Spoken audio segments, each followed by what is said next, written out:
हाजी खान साहब, आपका सवाल छोड़ा नहीं है। देवकी नंदन जी, क्या सबूत है कि वहां भगवान कृष्ण पैदा हुए थे? पूछ रहे हैं। कितने हजार साल पहले पैदा? बताइए।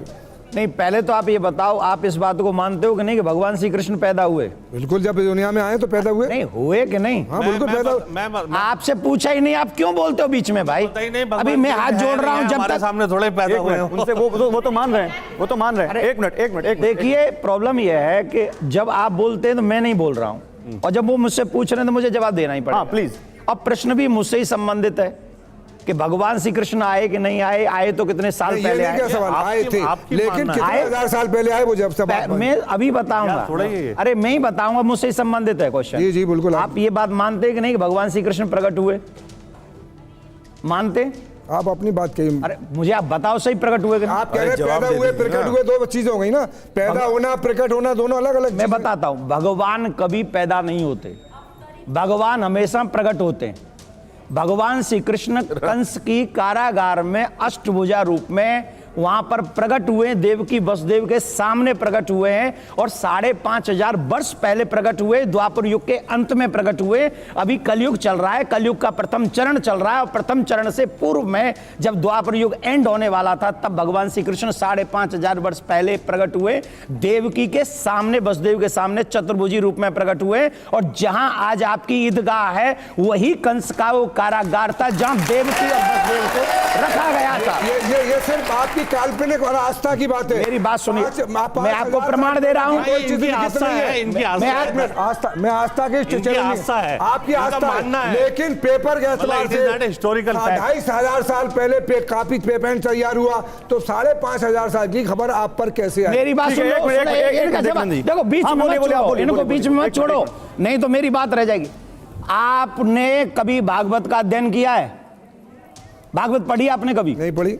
सुनी है कभी? हाँ सुनी है। सुनिए, हमारे आर्यन आर्य टीचर थे, वो हमें टीचर की बात मत सुनाते थे और ये कहते थे ये काल्पनिक बातें हैं, इसमें सत्यता नहीं है। इसलिए मेरा निवेदन है, कौन क्या कहते थे? आर्यन आर्य हमारे टीचर थे, वो पढ़ाते थे, और हमने जितनी महाभारत और गीता सुनी है उन्हीं से सुनी। अच्छा हाजी खान साहब, एक मिनट। देवकी नंदन जी, एक मिनट आप बोलिएगा, जनता क्या सोचती है इस बारे में, मैं वो पूछ लेता हूँ। मैम बोलिए, आप क्या सोचती हैं? माँ को एक वरदान होता है, अगर उसके पेट में कोई बच्चा आ गया, आक्रांता का आ गया, चोर का आ गया, डाकू का आ गया, 9 महीने अगर उसने उसको पाल लिया, वो प्यार से पैदा कर ही देती है। आप कैसी बात करते हैं उस जमाने के बारे में सोचिए। ठीक है मैम।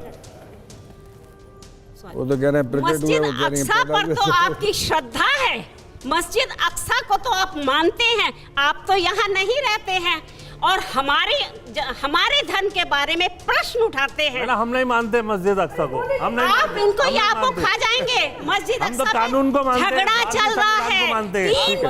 ठीक है, एक मिनट। भारतीय संविधान। बोलिए, आपस में बात नहीं, सर बात नहीं। एक मिनट। आज आप इतिहास को और ऐतिहासिक तथ्यों को जिस तरह नकार रहे हैं, इसको छोड़िए। हो सकता है 4 पीढ़ियों बाद आपको भी कोई नकार दे कि आप थे ही नहीं। ठीक है, चलिए। ऑब्वियस है। क्या सवाल। एक मिनट, कामरान साहब आप बोल रहे थे, क्या बोल रहे थे आप कि आप अक्सा मस्जिद को नहीं मानते? यहाँ पे बहुत सारे, मैं वोटिंग करा लूंगा, वो कह देंगे कि तब आप, ये मैं आई एम मतलब ओवर हियर, मैं यहाँ पर जो है एक कानून के ज्ञाता होने के नाते आया हूँ। मंदिर और मस्जिद मेरे लिए इस वक्त कुछ भी नहीं है, मुझे जो है संविधान और कानून की जो है कहते हैं इस वक्त हिफाजत करनी है। ठीक है, यहाँ पर जो डिस्कशन चल रहा है वो इतिहास को, कानून को, आस्था को, सबको मिला दिया गया है। इतिहास जो है वो आस्था जो है वो इतिहास नहीं हो सकती, जो इतिहास है वो कानून नहीं हो सकता। आप इतिहास को जो है एविडेंसेस के तौर पर जो है कहते कोर्ट के अंदर पेश करेंगे, तो क्या आप जो है कहते केस जीत जाएंगे मंदिर का? किसी भी हाल में नहीं जीतने के। आप जो है बाबरी मस्जिद को केस नहीं जीत पाए। एक मिनट, जितने भी केसेस हैं, मैम प्लीज रुकिए ना, वो बोलने दीजिए उनको। जितने भी केसेस हैं इस वक्त पेंडिंग, मस्जिद और मंदिर से जो है विवादित, सबके अंदर जो है जो एविडेंसेस हैं, जो ओरिजिनल एविडेंसेस हैं, उनको अप्रिशिएट किया जाएगा। बाबा क्या कह रहे हैं? एविडेंस कैसे मिलेगा कामरान साहब? एविडेंस कैसे मिलेगा? एविडेंसेस जो है आपके जो है रिकॉर्ड के अंदर होते हैं। नहीं, अगर किसी के एविडेंस रिकॉर्ड में नहीं है तो वो एविडेंस कैसे मिलेंगे? मैं आपसे पूछ रहा हूँ। अगर आपके पास एविडेंसेस नहीं है तो you will lose the case. I go to the court.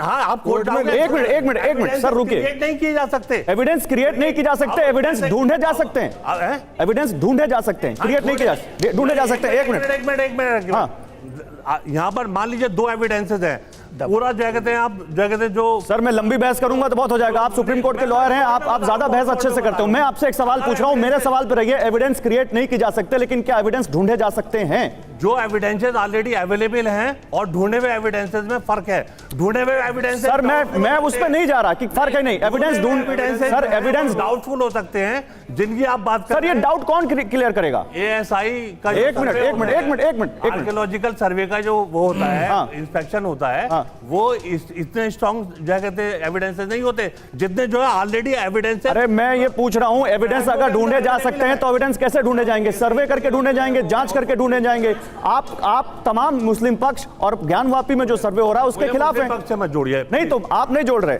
मुस्लिम पक्ष तो उसके खिलाफ है ना।